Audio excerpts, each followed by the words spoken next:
લાઠી તાલુકાના અને તેના આજુબાજુના ગામોની બહેનો નિઃશુલ્કપણે ચકાસણી કરાવી શકે તે માટે અમારી સંસ્થાના અને INCJ 48 PUના કાર્યકર્તાઓ દ્વારા કેન્સર ડિટેક્શન કેમ્પ વિશે આજુબાજુના ગામોમાં જાગૃતિ ફેલાવવામાં આવી હતી। આ કેમ્પમાં સ્તન કેન્સર અને ગર્ભાશય કેન્સરની ચકાસણી વિનામૂલ્યે કરવામાં આવે છે। કેમ્પમાં આધુનિક મશીનરી દ્વારા જરૂરિયાત મુજબ પેપ ટેસ્ટ, મેમોગ્રામ, એક્સરેની તપાસ વિનામૂલ્યે આપવામાં આવી રહી છે। સ્ત્રીઓને સૌથી વધુ અસર કરતા કેન્સરના રોગો સ્તન, ગર્ભાશય, મોં, ફેફસા અને મોટા આંતરડાના કેન્સરનું પ્રમાણ ચિંતાજનક રીતે વધી રહ્યું છે, જેમાં સ્ત્રીઓ સંકોચ, ડર, શરમ અને આર્થિક કારણોસર તેમનું નિદાન સમયસર કરવાનું ટાળતા હોય છે। સજાગતાથી જો પ્રાથમિક સ્ટેજમાં જ તપાસ થઈ જાય તો ઘણી પ્રકારની તકલીફો કે વેદનાથી બચી શકાય છે।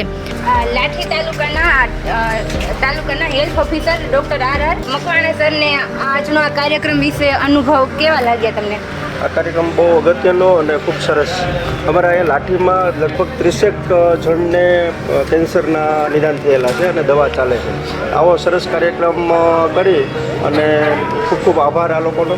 અને હિડન કેસીસ ઘણા બધા કેન્સરના છે, જો આવી રીતે પેશન્ટ્સનું સ્ક્રીનિંગ થાય તો ઘણા બધા બ્રેસ્ટ કેન્સર અને સર્વાઇકલ કેન્સર હોય એ નિદાન થાય એમ છે। કનેક્ટ ફાર્મર કોમ્યુનિટી અને રોટરી ક્લબ અમરેલીના સહયોગથી આપણે આ જે કેન્સર કેમ્પનું આયોજન કરવામાં આવ્યું છે, તો આપણે મહિલાઓ સાથે તે અનુભવો શેર કરીએ કે મહિલાઓ શેર કરે કે તેને કેવો અનુભવ થયો। તો તમારું નામ શું છે? બેન અતુલભાઈ રાસળિયા, હા, ગામ લાઠી। અને શું તમે આ બાબતે પહેલા જાગૃત હતા કે? હા, આમ ખબર હતી પણ ક્યારેય ચેક નહોતું કરાયું। ચેક નહોતું કર્યો અને આ તમે ચેકઅપ કર્યા બાબત તમને કાંઈ અનુભવ કેવો રહ્યો? હા, સારો કે બહુ સરસ અમારી તરફ તપાસ કરી અને આમ કે આવું ક્યારેય જોયું ન હોય એવી સરસ તપાસ હતી। અને મેડિકલ વાનમાં સુવિધાઓ અને ચેકઅપની સુવિધાઓ તમને કેવી લાગી? એ સારી છે, સારી હશે, બધાનો સહયોગ સારો છે। અને અન્ય કોઈ તમારા પ્રતિભાવ કે કોઈ સૂચન તમે આપવા માંગો છો કેમ્પ વિશે? કે આ જે કેમ્પ આવ્યો છે એ અમારા વરદાન રૂપ છે। એવું છે? હા, અમારો કેમ્પ જે આવ્યો છે અને અમને જાગૃત છે અને અમે વાંચ્યું હતું એટલે અમે સહકાર આપી છે। આપણે આજે અમિતાબેન પાસેથી આ કાર્યક્રમના અનુભવો લઈએ। હું અમિતાબેન, મને આ કાર્યક્રમ બહુ સરસ લાગ્યો। ગર્ભાશયનો ચેક કર્યો એ રેડી લાગ્યું, બધાય સ્તનનો રિપોર્ટ કર્યો એ બધું રેડી લાગ્યું। શું તમે આ બાબતે પહેલા જાણ હતી તમને? ના, નહોતી જાણ। તમે જે ચેકઅપ કર્યા હોય તો તમને અંદર કેવો અનુભવ લાગ્યો? સરસ લાગ્યો, બધી જાણ મળી કે ક્યાં કોઈ વાંધો છે કે નહીં, બધું વ્યવસ્થિત જ છે। મેડિકલ વાનમાં અંદર સુવિધાઓ, ચેકઅપની સુવિધાઓ તમને કેવી લાગી? સરસ લાગી। અને તમને કોઈ અન્ય પ્રતિભાવો શેર કરવા હજુ કરવા હોય તો તમે કરી શકો।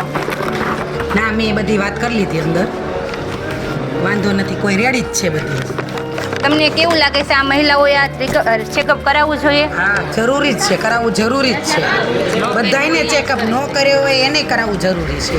આનાથી શું શું ફાયદા થશે? ઘણાય ફાયદા મળે કે હમણાં આપણે કોઈ શરીરમાં કોઈ ફોલ્ટ હોય, આ તે હોય તો બધી ખબર પડે આપને। આજના આ નિઃશુલ્ક કેન્સર ડિટેક્શન કેમ્પમાં લાઠી તાલુકાના બહેનો અને આજુબાજુના ગામના બહેનોએ ઘણા બહેનોએ ભાગ લીધો છે અને સાથે સાથે રોટરી ક્લબના સહયોગથી થયેલ આ કાર્યક્રમ ખૂબ જ ઉત્તમદાયી અને પ્રેરણાદાયી કામગીરી છે। તે માટે હું સંસ્થા વતી રોટરી ક્લબનો ખૂબ ખૂબ આભાર માનું છું। Thank you.